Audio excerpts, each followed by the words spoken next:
আধ রাতে যদি ঘুম ভেঙে যায় মনে পড়ে আমার মতো হাজারো মেয়ের আধ রাতে ঘুম ভাঙার পর এই দুনয়ন হয়তো ঘুমের কাজকে অব্যাহতি দিয়ে কান্নার কাজে নিয়োজিত হয়। আমার মতো হাজারো মেয়েকে ভাবতে হয় কাক ডাকা ভোরে না হয় আবার আমার আট পৌরে শাড়ি পরে আধ হাত ঘুমটা দিয়ে ঘুমটার নিচে চুলগুলোকে ছেড়ে দিয়ে খালি পায়ে হাতে পান আর সুপারির বাটা নিয়ে কয়েকজন মানুষের সামনে দাঁড়াতে হবে। রূপে লক্ষ্মী গুণে সরস্বতী মেয়ে চাই, চুলগুলো লম্বা হতে হবে যেন সে চুলে পুরুষের সৌন্দর্যের সুপ্ত আকাঙ্ক্ষা মিটে যায় এবং প্রয়োজন হলে সে লম্বা চুলকেই মুষ্টিবদ্ধ করে ধরা যায়। আমাদের সমাজে এমন চিত্র অহরহ। সকালবেলা যখন আমার বইয়ের ব্যাগটি কাঁধে নিয়ে আমি বাসা থেকে বের হই, আমার বইয়ের ওজন কতটা সেটা আন্দাজ করতে না পারলেও আমার উপর চাপিয়ে দাও আমার পুরো পরিবারের সম্মানের ভার কতটা এটা আমাকে অবশ্যই ভাবতে হয়।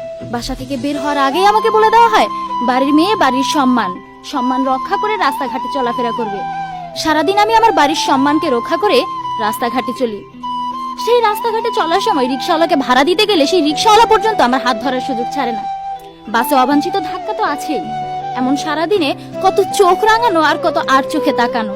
কিন্তু আমাকে আমার পরিবারের সম্মান রক্ষা করতে হবে। যখন আমার সম্মানহানি হচ্ছে সেটি আমি কাকে বলবো? পরিবারকে, অভিভাবককে, সমাজকে? সমাজ আর সামাজিকতার মাঝে বন্দী বেনা দোষে দোষী নারী। লজ্জাকে দিয়েছে জলাঞ্জলি, পেরিয়ে ধর্মের গণ্ডি। কি লাভ তাতে অতি?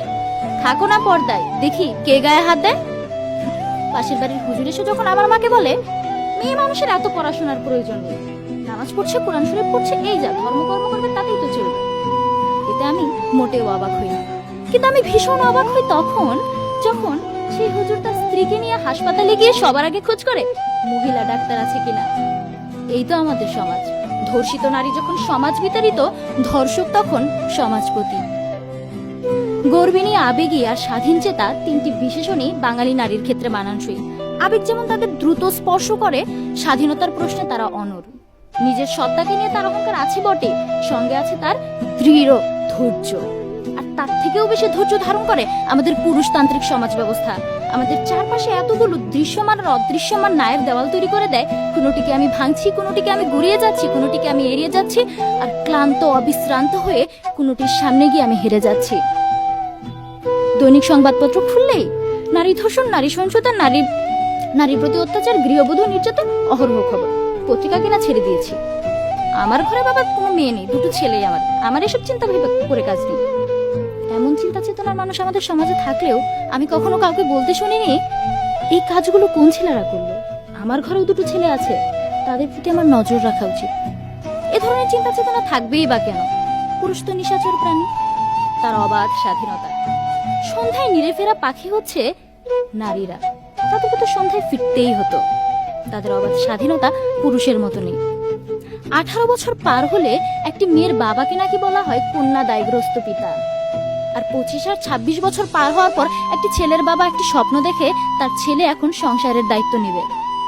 আমার ভাই যখন পরীক্ষা দেয়, একটি ভালো রেজাল্টের আশা করে, একটি ভালো ভবিষ্যতের স্বপ্ন দেখে সে একটি চাকরি করবে, ঠিক তখন আমিও পরীক্ষা দিই একটি ভালো রেজাল্টের আশায়, একটি ভালো সুন্দর স্বপ্ন আমার ভবিষ্যৎ নিয়ে। কিন্তু আমার ভবিষ্যৎটা হয়ে দাঁড়ায় এমন, রেজাল্ট ভালো হলে পরবর্তী পড়াশোনাটা হবে, না হয়তো তোমার বিয়ের ব্যবস্থা করব। আমাদের বঙ্গবন্ধু শেখ মুজিবুর রহমান একটি স্বাধীন বাংলাদেশ আমাদেরকে উপহার দিয়েছে, কিন্তু স্বাধীনতা শব্দটিকে আমি নারী স্বাধীনতা শব্দটিকেও খুঁজে পেতে চাই। এ তো 25 মার্চের কালো রাত নয়, নয়তো এসে 1971-এর দীর্ঘ 9 মাস। কেন তাহলে নারী আজও এত কুণ্ঠিত? বাংলাদেশ সরকার, মাননীয় প্রধানমন্ত্রীর অবস্থান, মাননীয় স্পিকার, বিরোধী দলীয় নেতৃত্বে 3 জন নারীর অবস্থান বাংলাদেশের নারীর ক্ষমতায়নকে খুব স্পষ্টভাবে তুলে ধরে। কিন্তু নারীর সমতায়ন কি আদৌ হচ্ছে? তাই কবিগুরুর কণ্ঠে বলতে হয়, যারে তুমি নিচে ফেলো সে তোমারে বাঁধি বেজে নিচে, পশ্চাতে রেখেছো যারে সে তোমারে টানিছে পশ্চাতে। ধন্যবাদ মানব সভাপতি, ধন্যবাদ সবাইকে।